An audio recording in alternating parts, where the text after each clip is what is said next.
So we're going to go over some Ready, Set, Go problems in 4.2. We're going to go over 3 and 4. So here they say, find the zeros of each polynomial function. So this is a review from before, but it's actually going to help you in this chapter, because the more you understand polynomials, if you think about a rational expression, the numerator and the denominators are just polynomials, okay?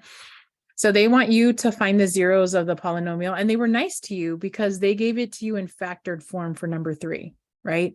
So I am going to set this up. When they're asking you to find the zeros, it's no big surprise that you set the thing equal to 0, right? And then you solve for 0. Does anybody remember the property that we use here in order to solve this?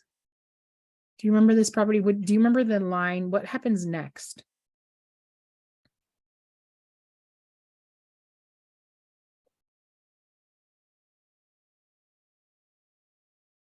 Yeah. So if you don't remember, not a big deal. But here's a little reminder. Your favorite multiplication table was 0. And that's because anything times 0 is 0. So I'm going to actually force both of these to equal to 0. And I'm going to put that right over here. So I'm going to say 9x plus 3 equals to 0. And x squared minus 9 equals to 0. Okay. How many answers, according to the fundamental theorem of algebra, how many answers should I be looking for? How many x's should I be looking for? Anybody remember this part?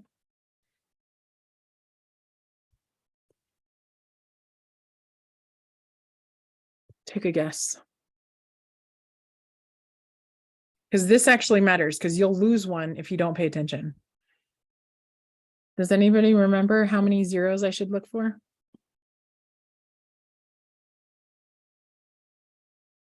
It's 3. Nice question. Someone said 2, Miss Johnson. It's actually 3. And the reason why is if you multiply x times x squared, you get x cubed, right? And x cubed tells me that my answer should be, sorry, the fundamental theorem of algebra says you should be looking for 3 zeros.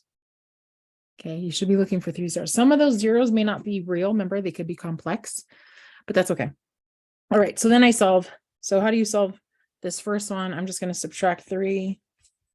And then so I get 9x equals -3. So x equals to -1/3. I simplified at the same time. You guys can follow, right? So there's one of my answers, Miss Johnson. Check. Yay. Where's my other answer, Miss Johnson? It's right here. You should have 2 of them. See the 2? It's telling you I have 2 answers. So you should have 2 answers. So I'm going to solve this. So I add 9, I square root, and I get x is equal to 3. What did I forget? So let me let my stuff catch up. What did I forget to do? Yeah, someone said in the chat. Someone said, Miss Johnson, you forgot your plus or minus. I know, I did it on purpose. Sometimes, again, I do not do things on purpose. I forget. I make mistakes all the time. That's part of life, right? So plus or minus is what I forgot here. Whenever you take the square root, you also have to consider the plus or the minus. Okay, so here's my answer. I do like to show you guys how to check this. Besides algebraically, you can plug this in here. If you plug this -1/3 in here, you should get 0 times something equals 0, right? The other way to check this is if I actually go to Desmos and I plug this in. So what are you going to plug in, Ms. Johnson? I'm going to plug in this side right here. So I'm going to go 9x plus 3, close open, x squared minus 9, right? And so if you look at this thing, so let's look at this thing. Let's make it bigger. I actually don't need them bigger. There's only one part of here that's really interesting. It's right here. Miss Johnson, look, it says -3. It's like, I know. Miss Johnson, this says -0.3333, and you guys know that that means -1/3. Last but not least, this guy's 3. So Miss Johnson, I could have just graphed it. Kind of. So here's the cool part. Algebraically, you will always find all of the answers.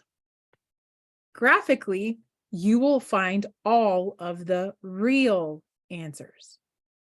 So if I'm asking you to find all of the answers and you only give me the real answers, we're in trouble. In this case, all of the answers were real, so it doesn't really matter, right? But if one of these answered happened to be, or whatever, if you had a set of complex solutions, it wouldn't show up here. For example, x squared plus 9. So this guy here doesn't even have any x-intercepts, you see him? But he does have solutions. He does have imaginary zeros as the answer. Does that make sense? Okay, so I'm going to continue on. So any questions on this? You guys know how to check it. Most important part, I know how to check my answer, Ms. Johnson, because if I know how to check my answer, that means I'm going to do well on my, my quizzes and my tests. Okay, so this one here, x squared plus 5. Oh, speaking of which, this is a great example. So here you guys say, oh, Ms. Johnson, I know how to do this. X squared plus 5 equals to 0. 25? Man, Ms. Johnson, she's even copying stuff wrong. You're like, Ms. Johnson, I can graph this. And I'm like, okay, let's graph it. So let's graph this guy. So let's just change this to 25. And you're like, oh no, Ms. Johnson, he disappeared. No, he didn't. He's up there. Right?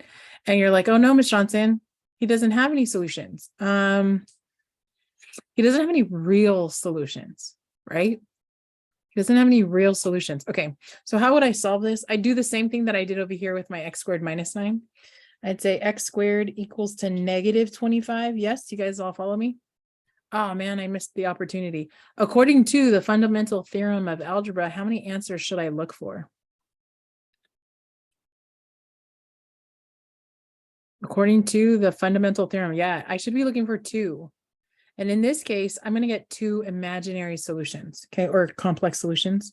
So then I'm going to take the square root, and I'm not going to make the mistake that I made last time, right? Plus or minus, very good, Ms. Johnson. So we get x is equal to plus or minus the square root of negative 25. Anybody remember how to simplify the square root of negative 25? Some of you are like, Ms. Johnson, well, the square root of 25 is 5. Okay, that's part of your answer. So x equals to 5 plus or minus 5. But what about that negative? Anybody remember, what is the square root of negative 1? What's his name? Yeah, it's I. Very good. So your answer is plus or minus 5i. Okay. And you can plug in if you'd like and check in. Now, Ms. Johnson, how come I couldn't use graphing to do this? Follow me. This is called the real plane, right? It's only going to give you real solutions. The imaginary solutions, these guys here, are not going to show up in the real plane. So, Ms. Johnson, is there any way to check it using a graph? No, not unless you can graph on the imaginary plane, which there is an imaginary plane, but not the way I want you to check it here. Okay, so your job is going to be to check it. So, Ms. Johnson, can you show us how to check that? Absolutely. Okay, so I'm going to go 5i squared plus 25. I'm going to plug in my positive 5i. Okay, so can you follow me on this? What's 5i squared? When I square 5i, what do I get?